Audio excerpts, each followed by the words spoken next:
Please subscribe to Facetv Africa and turn the notification on. Facetv Africa, ẹ jọ̀ọ́ ẹ subscribe hete. Face TV Muswobi. ní Kẹ́hìndé Àgẹ́dò ó ṣe kúrò bí nìsín ọ̀rọ̀ náà ṣe máa kà wọ́n náà àwọn náà lọ àti Yomi Fabiyi ìyẹn rẹ̀ pé actor ní Fabiyi wọ́n lọ ṣe counter campaign ní pàǹtí ẹ̀ náà ìyẹn làwúrẹ̀ ẹ̀ lè mú wá rí mo wá pe Àgẹ́dò ẹ̀ torí mo wá mú Yomi Fabiyi wá sí ibi yìí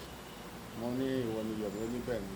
ẹ pé lẹ́yìn lẹ́yìn champion ìmọ̀ champion nísìnyí ẹ̀yin lẹ́yìn ṣáájú láti gba máa ìṣẹ́ ó níbẹ̀ ni báyìí láàrò iṣẹ́ tẹ̀ ń ṣe dá ṣùgbọ́n ìṣe lọ́ọ̀yà tẹ bá fẹ́ ká fáwọ́pọ̀ pẹ̀lú ó dẹ̀ ní ó gbà bẹ́ẹ̀ aláfijọ́ lọ síbẹ̀ níjọ́ Friday ọ̀rọ̀ ṣe fitafita díẹ̀ tó sọmọlúwàbí ìyẹn Adégòkè kan mú fi yé wípé tí wọ́n ń ṣe kò bá iṣẹ́ wọn mu rárá òfin ló ń bá wọn ní ìlú gbogbo ọba ayé tá a wà yìí ní òfin ṣùgbọ́n ká máa wò pé àyínú máa bí àwọn kan ti ń lérí fún kọ́kọ́ tán bá fi ẹ̀kíní kan máa ṣùgbọ́n àrá máa sán òjò máa rọ̀ ìjì máa jà ìyẹn ni mo sọ fún ọ pé kò ní ṣeé ṣe o kò ní ṣeé ṣe rárá àdàpé tá a bá parí tí màá bá jáde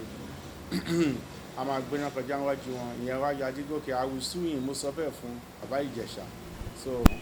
wípé àwọn awo táwọn lè ṣe sí ìjẹ́ múwèé wá fún gbígbà alẹ́ akọ́ sí wọn wọ́n jẹ́ mú lọ sọ́dọ̀ ọ̀gá wọn yẹn ọ̀dọ̀ commissioner police torí èmi àti ọ̀gá ọlọ́pàá Adégòkè sọ̀rọ̀ nírọ̀lẹ́ àná dago bíi 4:30 wọ́n ní tí wọ́n fi dago 9 àwọn àpò mi padà ìgbà tó fi máa dago 6 Ọlọ́run ti gbéṣẹ́ ẹ̀yọ adájọ́ magistrate àgbà chief magistrate Olúwatóyìn ọ̀gẹ̀ àti àwọn kan ti wá síbẹ̀ yẹn wọ́n ní bí Muhammadu bá lòun ò ní lọ bá òkè tí rákẹ́ á lọ bá Muhammadu ní tó ṣẹlẹ̀ ni wọ́n ti wá adájọ́ yẹn béèrè àmọ̀díẹ̀ tí magistrate náà adájọ́ ni òyìnbó ìmọ̀ táǹpẹ̀ nìkan níjà ń pẹ̀ nìkan ní magistrate ẹni tó lè rẹ́yìn lọ sẹ́wọ̀n adájọ́ làdájọ́ ń jẹ́ adájọ́ yẹn ṣá ó pè bàbá Ìjẹ̀ṣà ó rí bó ṣe rí ìjọ́ tèmi rí mo rí pé ó ń tiro lẹ́sẹ̀ ọ̀tún ó dẹ̀rù bébí ṣe rí so adẹ̀pọ̀ bẹ́ẹ̀ wọ́n dẹ̀ filẹ̀ wọ́n fún láwọn conditions pé ìkàfà ìyẹn ni àwa lọ bẹ̀rẹ̀ lónìí láti rí pa afẹ́ ìmú ẹ̀ṣẹ̀ dé náà dà pé mo ṣe ń wọlé ní ọ̀kan nínú àwọn èèyàn yín ni wọ́n dé.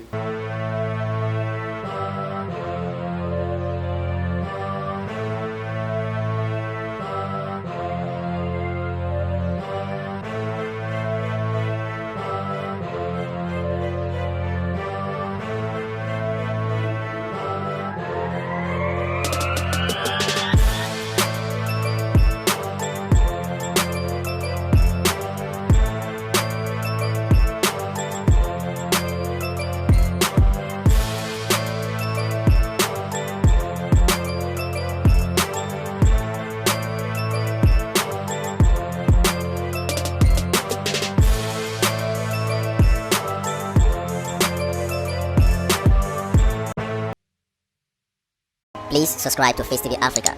and turn the notification on. Facetv Africa, ẹ jọ̀ọ́ ẹ subscribe hete. Face TV Muswobi.